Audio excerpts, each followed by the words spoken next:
Right, we're going to go ahead and get started with some of the with this webinar, and we are really excited to have you all here to join us for the GDHN July webinar.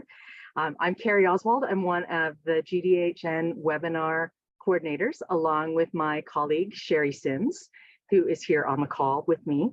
And we are really pleased that you joined us today. And we are going to have such an exciting time with this webinar on digital health and the climate crisis, which we are going to hear more about in just a minute. But first, we've got a few announcements. And this first one is the very exciting news that you can now submit abstracts for the 2023 Global Digital Health Forum. And you can see there's a lot of details on this slide. The forum's theme is driving effective and equitable digital health innovation. And the address that you're going to go to is www.gdhf.digital. And just to remind you, that abstract submission deadline is the 25th of August. So get those abstracts in. It will make for a really exciting forum in December. And the next piece of very exciting news is that GDHN has a new co-chair, and this is Carol Kamasaka, and she is, as you can see, the Senior Program Officer for Digital Health at PATH Uganda. She's also the president of the Uganda Health Informatics Association. And I know Carol is on the call. And Carol, would you mind unmuting and saying a few words to everyone? You can go on video. Thank you, Carrie.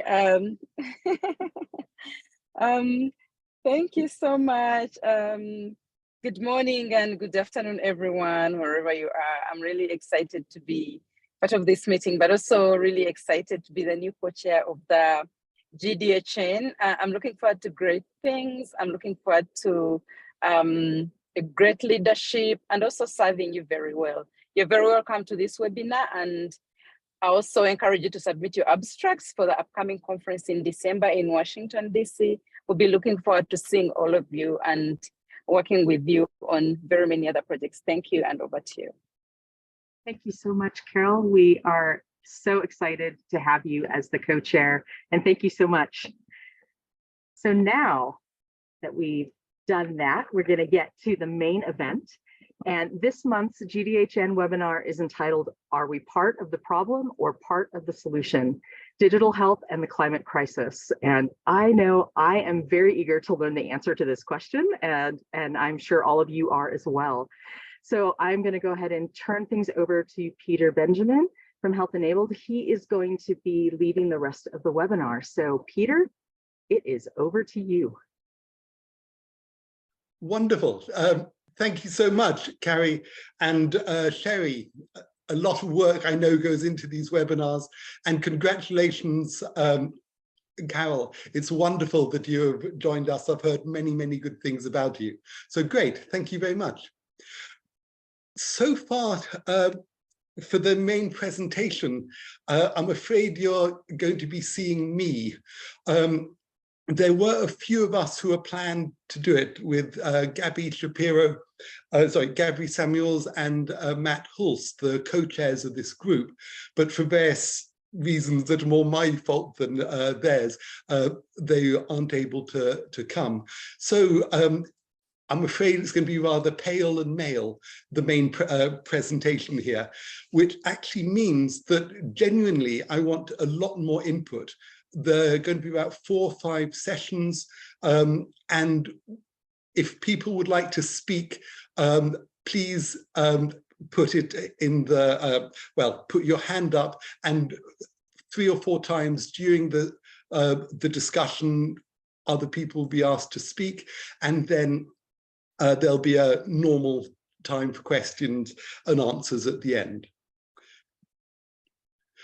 Just to check in now, can I ask people in the chat to write down 2 things, 1 number and 1 letter?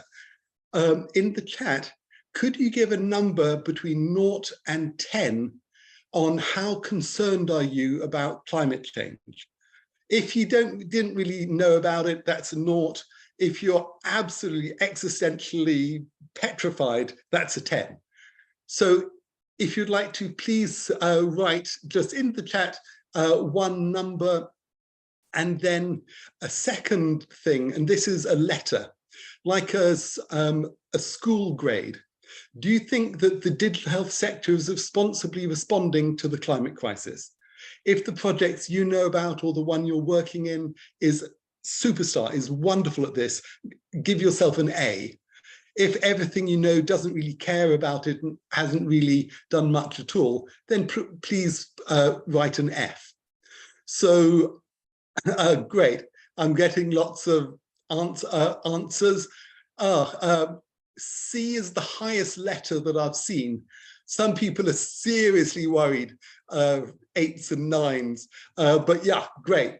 This crowd, you clearly, A, know there's a real issue about climate, and B, know that we need as a sector to be more doing more about this. Just one thing, this is about the only quote I'll give.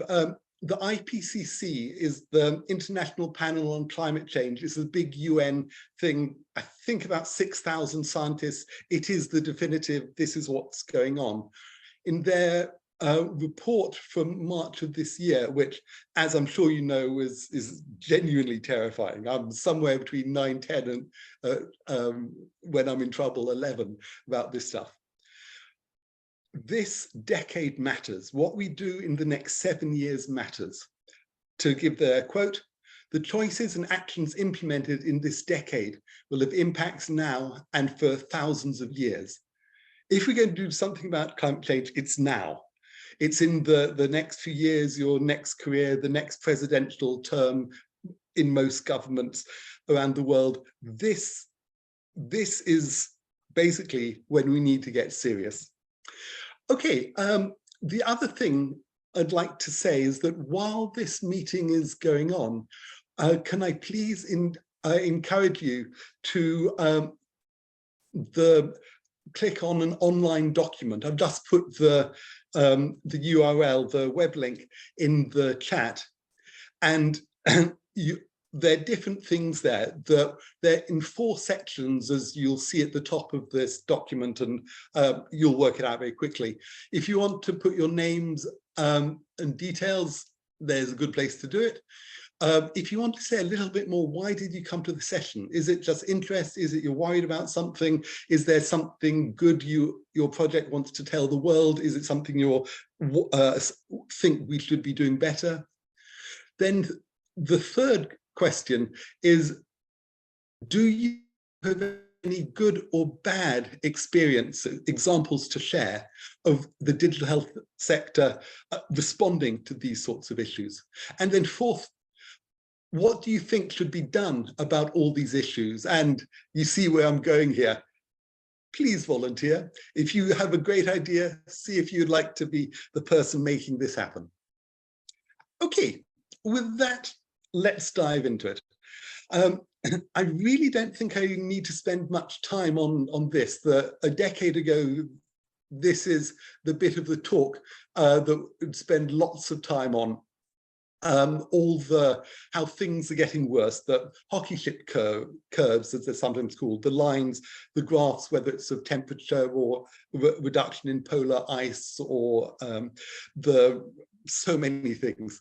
But as I think you know, this month has had the 6 most hot days ever.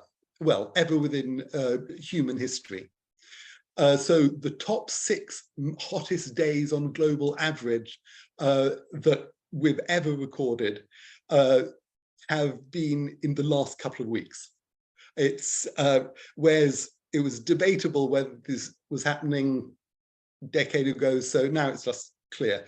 You can add pictures like this from basically any day's newspapers. I live in South Africa, I'm in Cape Town, and those are sets of things going on. And here's just a slide I like to show. Do you know Tuvalu? It's the island in the Pacific, an island nation in the Pacific. This is the country. No no part of Tuvalu is higher than 4 meters above sea level. That may be the height of the ceiling in the building you're currently in. And basically Tuvalu is the cabinet and plans and discussions, where will the country move by about 2050, when it is likely that the whole island, the whole nation will be overwhelmed. And they're in negotiations with Australia and New Zealand and other people. So climate change, I won't keep stressing this, is real. It is having devastating effects. And actually the phrase most often used is climate change, but the one I'm more comfortable with is talking about the climate crisis. And it's actually more than just about climate. There is a huge impact happening on the ecology, on the living creatures throughout the world. Again, most of you know this, I won't take up your time, but just look at some of these statistics. 40% of all amphibians are at risk of extinction, 25% of mammals, a third of conifers and coral reefs. It obviously is related to climate, but this is an entirely separate thing. Many people I know and talking with is saying it's the ecological catastrophe that's going to impact human society and in many ways break down the society that we're living way sooner than the climate is going to. So this is just all saying the same thing. They're issues. There are many different reports. This actually comes from the Paris Climate Agreement of 2016. That was, if you like, the most successful of the big global conferences around this, the COPs, as they're sometimes called, Conference of the Parties, once a year. And again, to just stress the same thing, all the scientific reports and policy documents or whatever, and says what happens this decade hugely matters. Clearly, we need to keep going from after then. But if we don't reach the carbon neutrality definitely before 2050 and peak carbon by 2030 or hopefully before that, then we're in more trouble as a species than we actually could have any experience of being able to cope with. Okay, so at least for me, I've known about climate change and climate crisis for about 40 years or so, but it's only for me in about the last 8-9 years that I think this is the most significant thing that we need to be dealing with. And the question of this talk is, will digital health that myself and I think everyone on this webinar has been working with professionally and with interest or volunteering, will this contribute to making the situation worse, or will it be part of the solution? That's me lying on the ground. A protest, this is at the South African Convention Centre, and basically I'm terrified. I've got 2 children. I don't know what world will be leading to them. I think actually the most useful thing I can do for their lives and the next generation is seeing what's possible in reducing the harm. Do you know the phrase mitigate and adapt? To mitigate means to reduce the ecological harm, reduce the carbon footprint, and adapt means sort out human systems, resilience to be able to respond to the changes that have come and it is going to get worse. Okay, I'd just like to just pause for a second. That was the bit around just climate change. Does anyone want to say something I've forgotten or other things? Oh, thank you, Carrie. I see you like that, the cartoon. Anything else people would like to say before we dive in to bringing it more home to digital health and health? Okay, for time, let's keep going. Okay.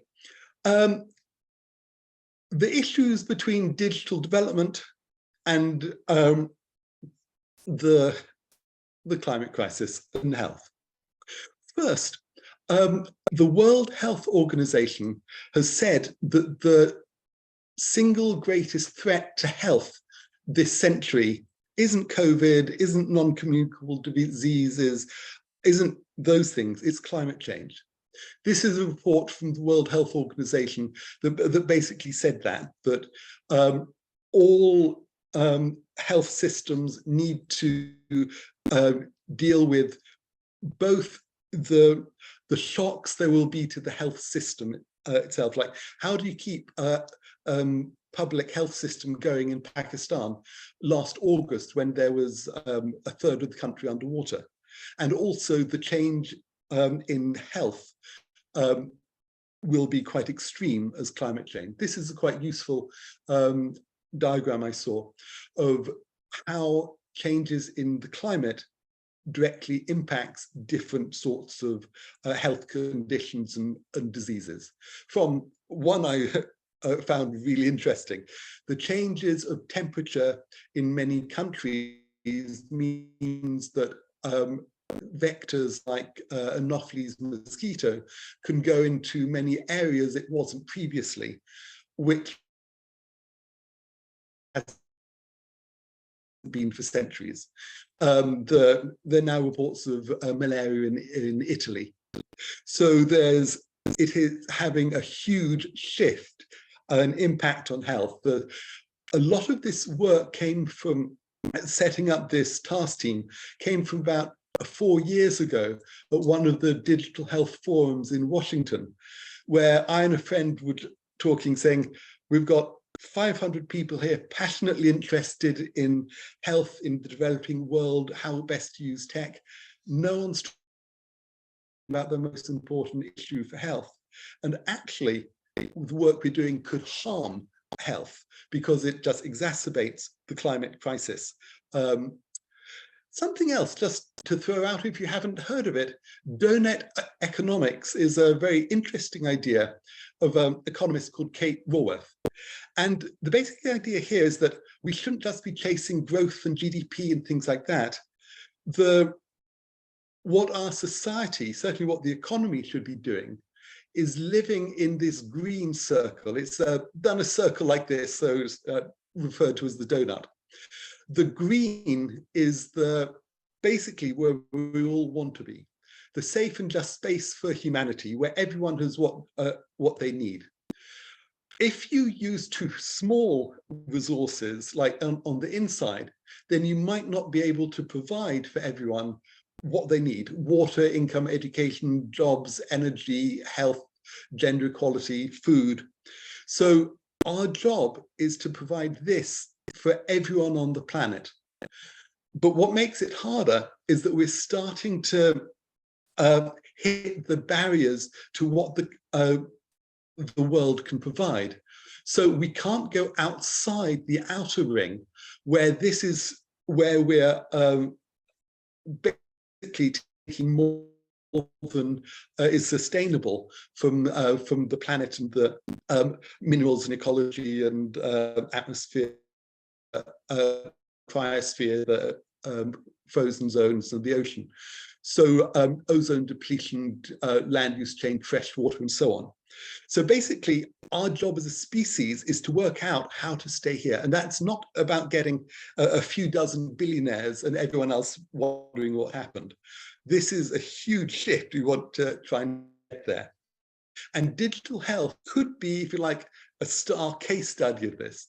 Health is something that is required, and as a responsible industry sector, how can we work out to make sure that everything we do reduces to a minimum the carbon footprint, the impact, in a way that we can definitely assure adds to human well-being, because we've dealt with everything that is humanly possible to reduce the harm, the damage. The tech by itself is a huge issue. this is a quite useful slide of all the different ways in which the digital technologies impact the environment. From, well, I won't read through it. If anyone's interested, I can just send this out to people. Okay, that brings me on to, so what should digital health be doing about this? Well, everything I'm going to say isn't going to be too surprising to you, but I think, and the task team is saying that there's about 3 main areas that we should be thinking about. The first one is obvious: minimize the ecological harm of digital development, digital health. Make it as least impactful as possible. So as we know, there's a huge, well, a life cycle of any form of tech, from digging out the minerals like coltan in Congo DRC, to transporting them to the manufacturing, to usage, to electricity, to all that, and then they end up here as e-waste. They're huge mountains of e-waste. A friend showed me one from, this is from Mongolia, and it was just extraordinary, like sort of football fields worth of this stuff.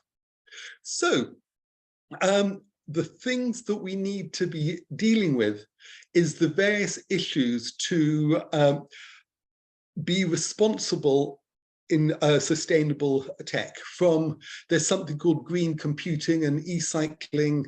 The Little Sun is one company, there are several others that do the solar power. And for the absolute basics, we've got so many computers on standby that don't do anything at night. Why don't you just switch them off overnight? So what I'm suggesting is, as a sector, we come up with guidelines on what all projects need to do, metrics to measure what the environmental impact is of digital health. There are several already for digital tech, and we're, as a team, trying to adapt them to digital health.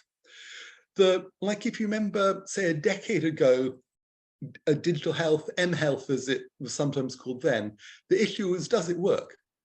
Then once we knew it worked, then the issue was, can it go to scale?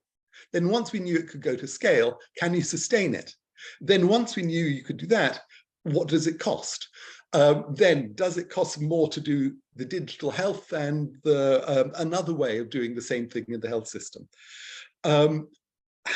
Needing to do monitoring and evaluation of this. What I'm saying is, the whole sector needs to start to realize another thing that all digital health projects should be assessed on, measured on, is reducing the environmental harm. Most projects that I know of sort of buy a whole set of computers at the start, or tablets, and then don't even think about what happens at the end of them. They might end up in a bin somewhere, or a pile of old basic phones in a cupboard somewhere. So much more conscientiously, mindfully to do this. Okay, the second area that we need to be thinking about is increasing the health system's resilience and developing services to mitigate the climate crisis. So how can the tools, the work of digital health that we do, actually be part of the armory, part of the set of tools that the health sector as a whole is trying to do? So can we use the electronic networks to build in resilience for when, for example, that flood in Pakistan is part of the reason for going to digital devices and data, is that when there's a fire or flood that just wipes out the filing system, you don't have 10,000 people who don't have any medical records. So these are the sorts of things that we're thinking about. So from large scale, like big data, how to link demographics with health system, with meteorology for health system planning over time, to individual apps for health workers and for individual patients. There are quite a few examples of this, but for time I'll keep going. But it'd be great if other people could say other things they're working on or other ideas that they have. So basically, this second sector is, how do we use digital health to respond, to mitigate, reduce environmental harm, or adapt to help people and health systems respond to the crisis that's only going to get worse. And then the third thing that we think it might be thinking about is actually a plus, a bonus, another argument for why digital health matters. And that is that digital health could reduce the carbon footprint of the health industry as a whole. As you might know, healthcare is a huge polluter, a huge carbon footprint. There have been a couple of published papers on this, and for example here, healthcare accounts for 8% of the US's carbon footprint. Another paper said that if healthcare globally was seen as a country, it would be the 5th largest carbon polluter, carbon footprint. So after, I'm not sure, China, US, Japan, no, Germany, but it was the 5th largest country if healthcare was the sector. So this could be a major, major argument, incentive for doing more digital health. Because can't we use digital health to reduce the environmental harm of the sector as a whole? Digital self-care, there are various different guides that have come up on that. The basic idea is supporting people to take care of their health with as little interaction with the health system as possible. So you don't need to go to a clinic or a hospital. You can do much more of that good quality care, but only accessing the health system in many fewer times when it's really, really necessary. Then top right, you see all the different tools for community health workers, extension workers. I've seen in some countries, they're in the 20-year plans, they're saying if we can properly digitize, we don't need to build so many hospitals. I know that was some papers I was reading in Brazil. So can we push digital health as a fundamental restructuring of how healthcare works? That means there needs to be less buildings, less staff, less travel. And the bottom right there, obviously telemedicine. So that reduces the amount of travel pollution going on.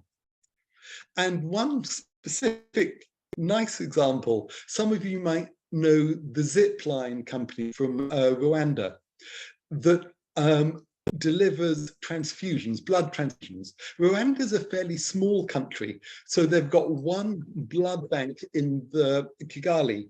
And when another hospital needs it for a transfusion, they order it, and one of these drones goes, and literally with that little parachute, the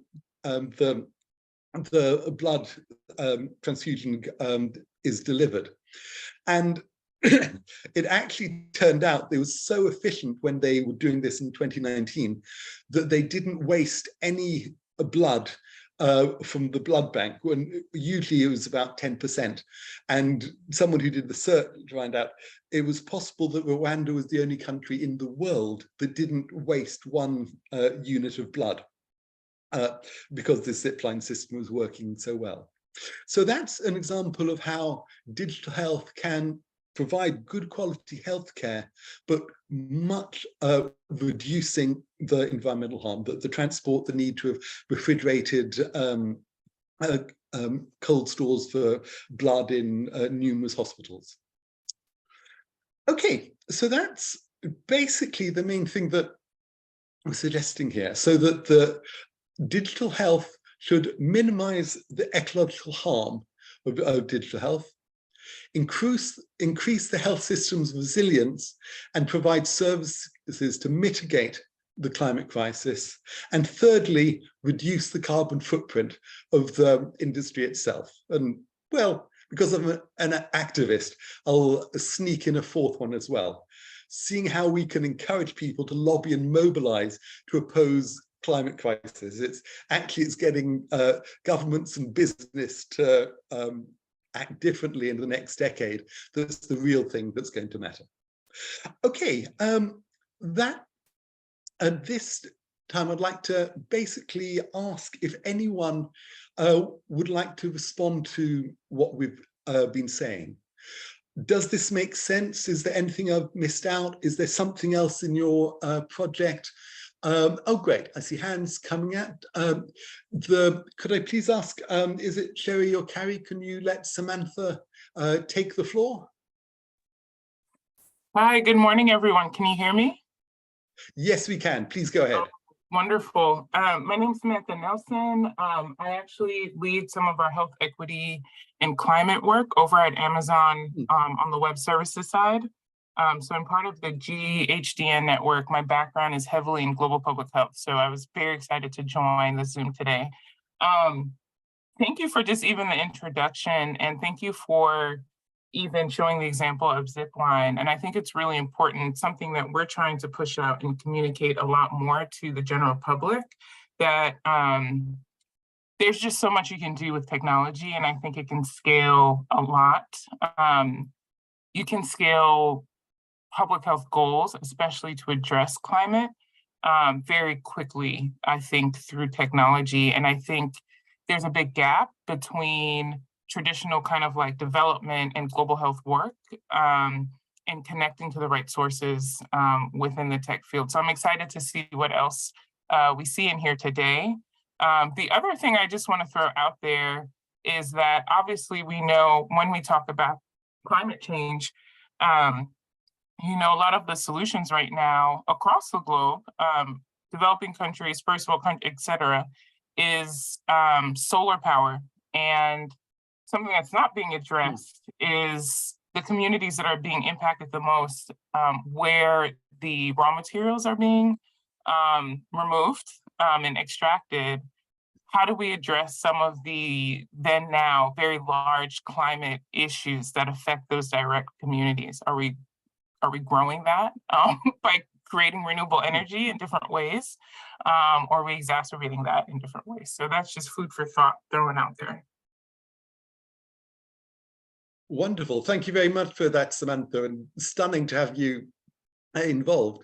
And just saying it is great that more organizations are starting to take this area seriously. It's actually the World Health Organization's digital health unit has started a section around climate change 2 months ago.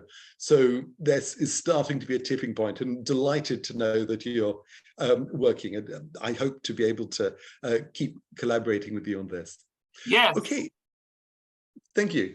Thanks, Samantha. Any other questions, comments?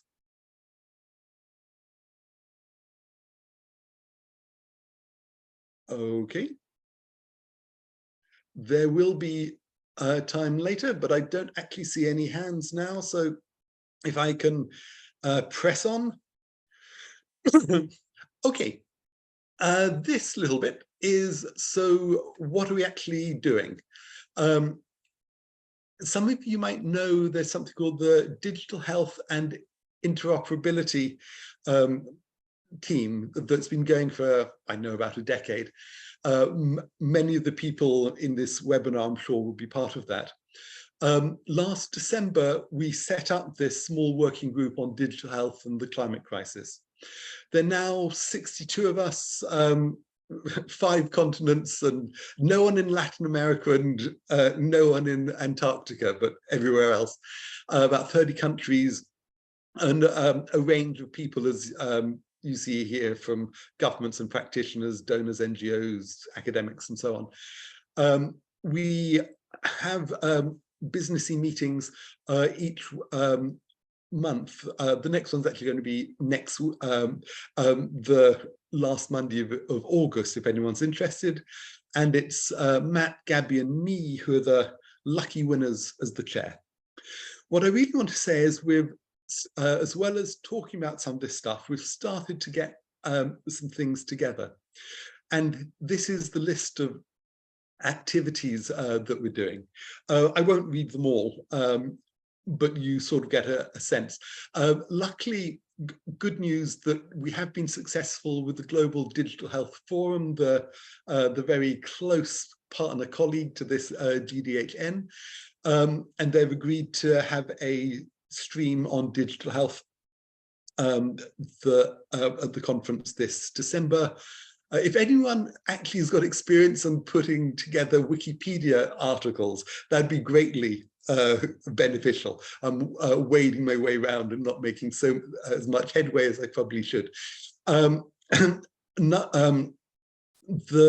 number 5, there's a training course being developed, the curriculum and learning module for professionals throughout digital health to know that stuff, various advocacy and outreach projects, talk about conferences, meetings, going to talk to donors and governments, to everyone, major organizations which are involved in digital health, saying they should be doing this stuff. Then a set of analytics, or like thinking through how we measure this stuff and actually come up with guidelines.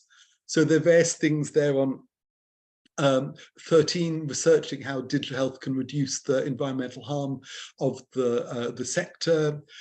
15, policy frameworks and integration on how to do this, and a white paper on how to do this, and the various other ones, particularly on different health issues, like some people working around sexual and reproductive health, hugely important, and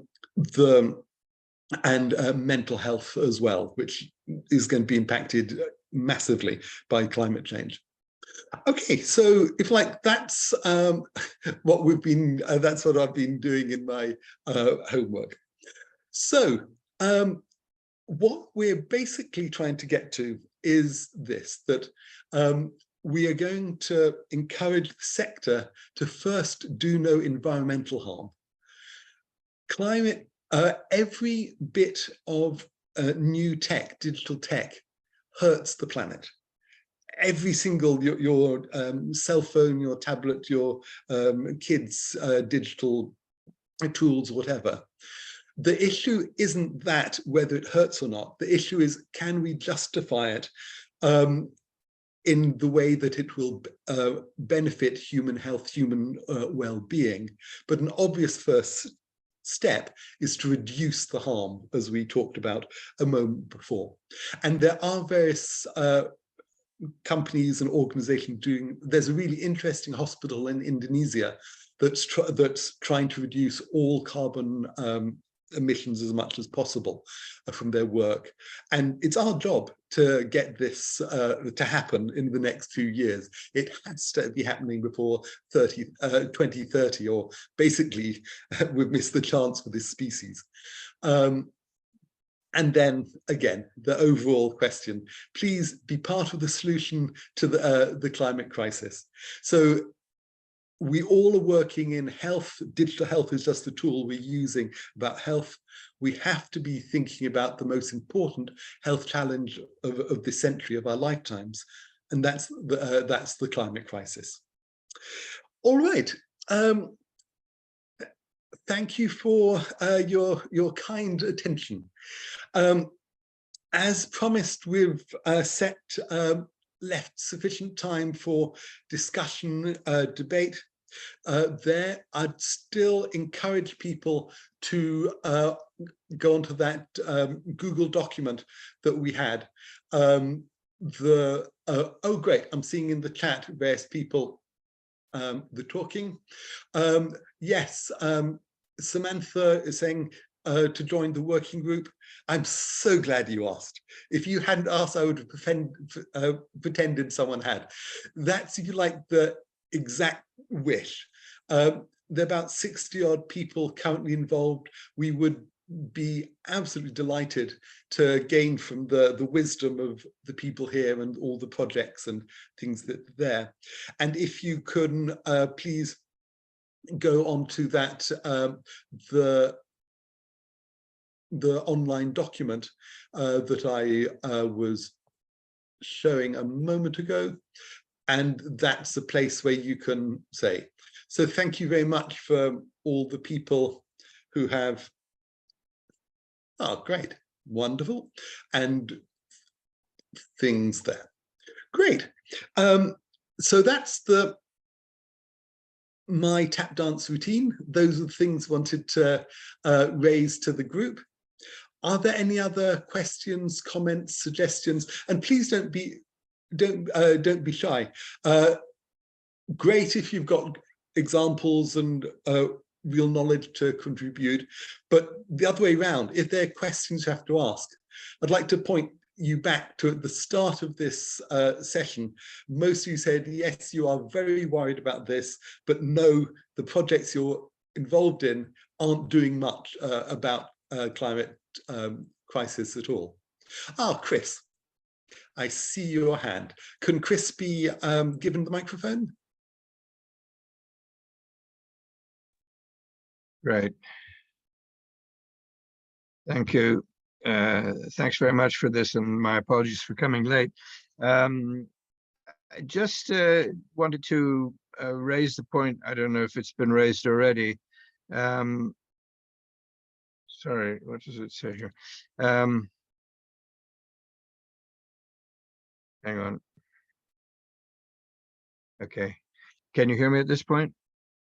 Yes, we can. Please go ahead. You can. Okay. So I was just going to say that in another project I'm working on, an editorial project, we have I'm working with Richard Smith, who's the former editor of the BMJ, and Richard Horton of the Lancet. And the question arose about research into how the health system can reduce its carbon footprint as a whole. You know, what are the specific recommendations we can make to the health system for it to reduce its carbon footprint? And the lack of research is striking. Actually, there's almost, as far as we knew or understood, almost none. And I think this is something that's very important, and there should be some pressure exerted from wherever, from this group and from others, to try to put that on the agenda. That's all I wanted to say. Wonderful, Chris. Yeah, absolutely agree. That's good, and would be very glad to talk with you about collaborating with the medical journals that you're working with. Okay, as I said, we're now towards the end. I really would encourage the people who at the start were putting in the projects you're working with was D, E, and F rating around climate change. Can you think what could be done better? What, if you like, what are the easy wins? Because from what I can see, about, this is a guesstimate number, and 90% of the digital health projects don't even consider climate at all. And therefore they're going to be not minimizing their environmental harm at all. So if there's any ideas or suggestions or just experience from people, I would be delighted to hear. Oh, great. Sorry, I'm just seeing someone asking for my email, which I'm putting in the chat. And if we don't need to drag this out, if there's no particular input or suggestion, we don't need to keep going. Oh, Peter, I please. just wanted, We've this is got a Samantha couple again. people that would like to speak. So yeah, Samantha, go great. ahead, and then Jorn follow after she's finished. Great. Oh, okay.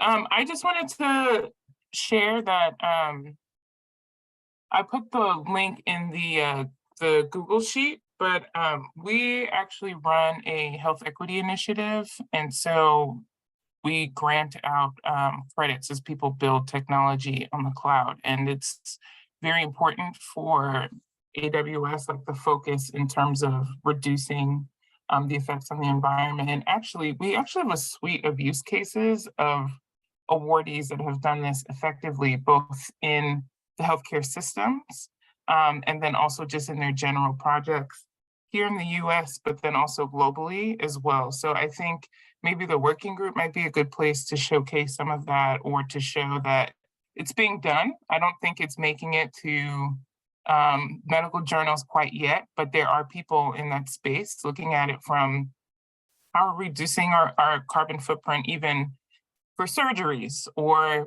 for large scale hospital systems, depending on where you are in the world. So it is being done. I think there needs to be a better way to capture and share some of the learnings from that. All right. Wonderful, thank you. And I'll just put up on the screen your AWS Health Equity Initiative. Wonderful work, thanks.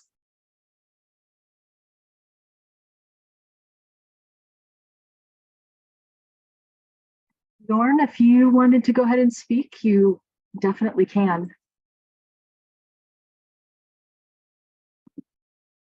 All right, so I think now you can hear me.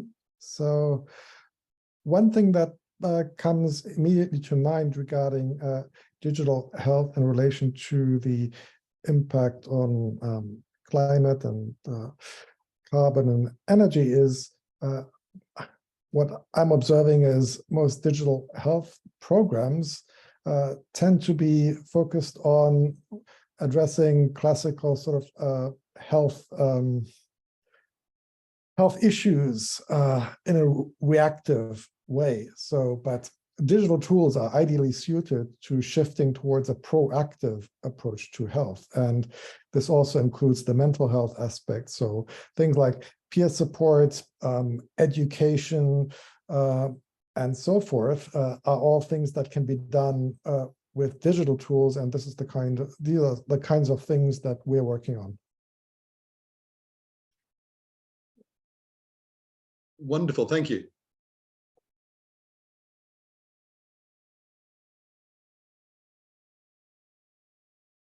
So Peter, if you would like, we've got a couple of questions in the chat, and I can go ahead and share the first one with you if you'd like to answer that.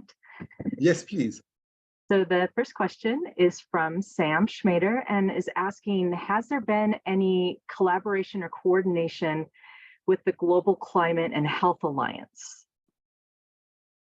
Sorry, I've sent a couple of emails but haven't had a response. If you have a good contact there, please let me know and I'd be delighted to.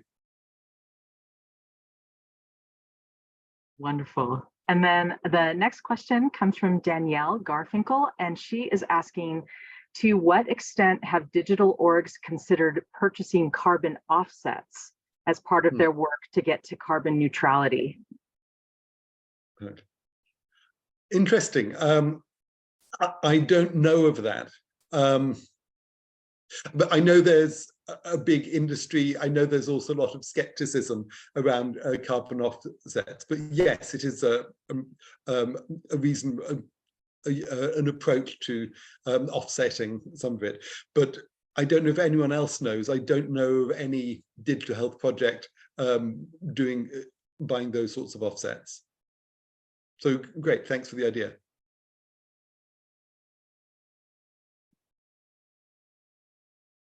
So there is a question here that is actually directed at Samantha. So here we go. It's from Alinda Lauer. And what she says is that thanks to Samantha, it's great to see what Amazon is doing in this space. and wondering if the 40 million is the 40 million in grant funding, or is it strictly technical advice and or AWS promotional credit? And so Samantha, if you would like to answer that question. Or Yeah, happy to. As well. Happy to. It is credits, AWS promotional credits, to build a solution. So there is many different types of services available that you can build, right? So what we have is nonprofits, public sector applicants, and then also commercial sector applicants, startups, etc. We actually have a few UN recipients as well. But maybe you have an idea and you want to test it or you want to build it out. And so these services offset the costs for you to do that on our cloud. So applicants can receive up to $250,000 in credits. It is not cash. We usually recommend people to have, information on the technical side before coming in, because the technical support for how the mechanism is set up right now is not quite there. But if you built something and you wanted to run it over the next year, or you're planning to build it out, this is what this award is for. Happy to have a separate call on it, Alinda, and anybody else that's interested. You can email me. Let me drop my email in here. But yeah, hopefully that answers some of your question. And we will be adding cash eventually. That's just not there yet. So we can offset other things. And it's global. So any country, anywhere. Great. It looks like you got a lot of interest for that.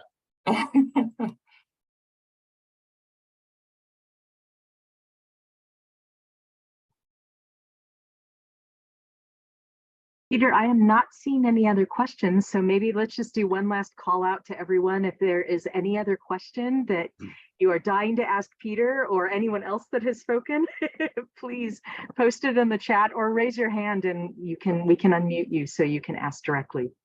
Great. While people are putting that together, just thank you very much. I'm really glad to see the level of interest that there is here. If you'd like to email me, you saw that I put my email there, and obviously I'll be going through the online document. Basically, I think it's desperate that we get the whole of the digital health sector to be thinking about digital health by the end of this year. The sort of like the target is for everyone at Global Digital Health Forum by this December to at least know it as an issue and know where to go. And then as a sector, actually be doing this stuff by the end of next year. Because as we say, there's only 7 more years of until 2030. And this is the most important decade in our lifetimes. I don't want to get too hyperbolic, but this is the UN Science Consortium. This is the most important decade for the coming hundreds of years. Okay, thank you so much. Back to you, Sherry. Thank you so much, Peter. We cannot thank you enough for doing this and for being here today and really just giving us some really thought-provoking things to think about. So thank you so much again for leading us through this.